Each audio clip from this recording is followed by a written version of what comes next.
Hello everyone, how are you all? Welcome to my YouTube channel. I hope fine. So today in this video we are going to have discussion on sales and agreement to sell. बहुत important है Sales of Goods Act 1930. This is important one. आप लोग इससे पहले की मेरी video regarding what is contract of sale और क्या उसके एसेंशियल्स हैं आप लोग इस मेरी प्लेलिस्ट के अंदर सेल्स ऑफ गुड्स एक्ट की उसके अंदर देख सकते हो। ठीक है, अभी हम इस वीडियो के अंदर डिस्कस करेंगे व्हाट इज सेल और क्या अग्रीमेंट टू सेल होता है। If you people want to watch और if you people want to do multiple choice questions related to subject of laws, you people can go to my playlist law MCQs mock test. उसके अंदर आप उन MCQs को कर सकते हो and that will be beneficial for you people only and give your own interpretation whenever you are studying something, because interpretation is different always। when आप जब खुद पढ़ोगे आपकी अलग interpretation है, मेरी अलग है, थर्ड पर्सन की, फोर्थ पर्सन की, everybody is having their own interpretation, और work upon your own interpretation as like I and as like you as like many other do। ठीक है, वैसे ही आप लोग भी इंटरप्रिटेशन करने को सीखो और तभी आप लोग अपना खुद का उसको अपने तरीके से बोल पाओगे। नाउ देखते हैं सेल क्या होता है और एग्रीमेंट टू सेल क्या है, उनके डिफरेंस भी हम इस वीडियो के अंदर देखेंगे। सबसे पहले सेक्शन 4 का सब सेक्शन 3 बात करता है about see under the contract of sale the property in the goods is transferred from the seller to the buyer, it is known as the sale. Simple, पहले डेफिनेशन पढ़ो हमेशा। But where the transfer of the property in the goods is to take place at a future time for subject to some condition thereafter is fulfilled, the contract is called an agreement to sell।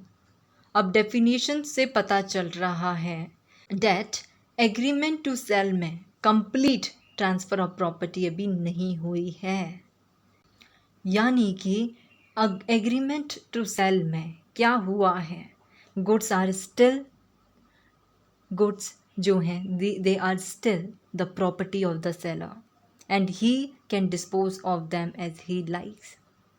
But अगर हम cell की बात करें, अभी आपने पढ़ा there is the goods, क्या हुआ है वहाँ पे, the property in the goods is transferred from seller to the buyer. ठीक है, बट यहाँ पे एग्रीमेंट टू सेल पे the transfer of property in the goods अभी हुई नहीं है, सेलर से बायर पे गुड्स अभी तक गुड्स जो हैं they are still the property of the seller और seller can dispose of them as he likes because there is not sale in agreement to sell. This is what agreement to sell and what is sale is. Now people let us see the distinction between them. आपको तब अच्छे से समझ में आएगा, do not worry, अभी समझ में आएगा। अगर इस अभी समझ में नहीं आया तो आप डिस्टिंक्शन देखो।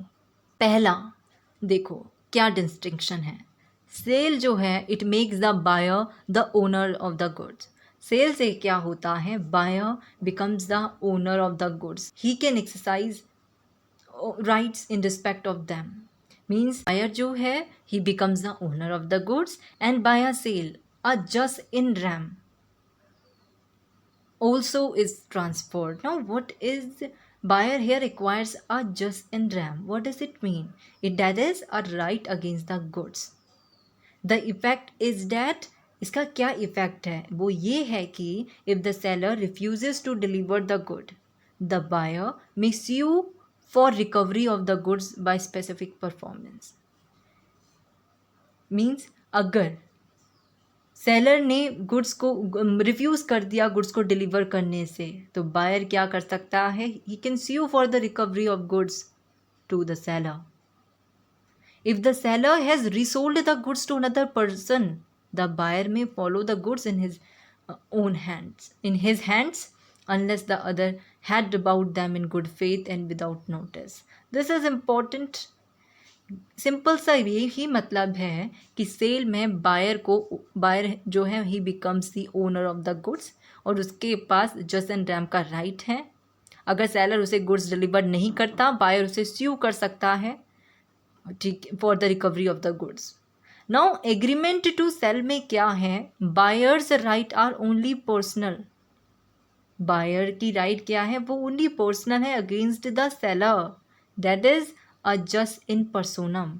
ही can sue only for damages, for breach and not for the recovery of the goods. वो खाली किसके लिए स्यू कर सकता है, only for the damages for breach.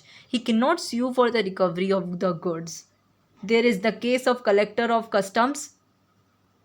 ठीक है, 1976 का केस है. उस केस में भी ये बोला गया था, buyer can only sue for damages for breach, not for recovery of the goods.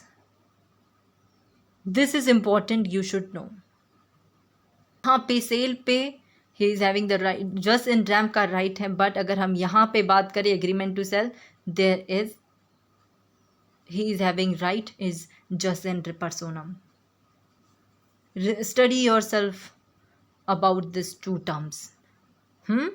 Now, second difference is that the risk of loss in a sale of the goods is on the buyer.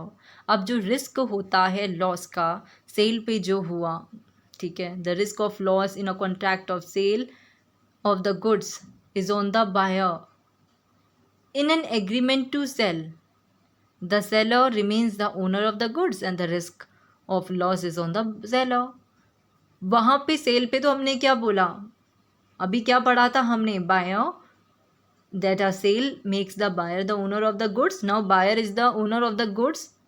तो risk of loss किसके ऊपर होगा, it will be on the buyer.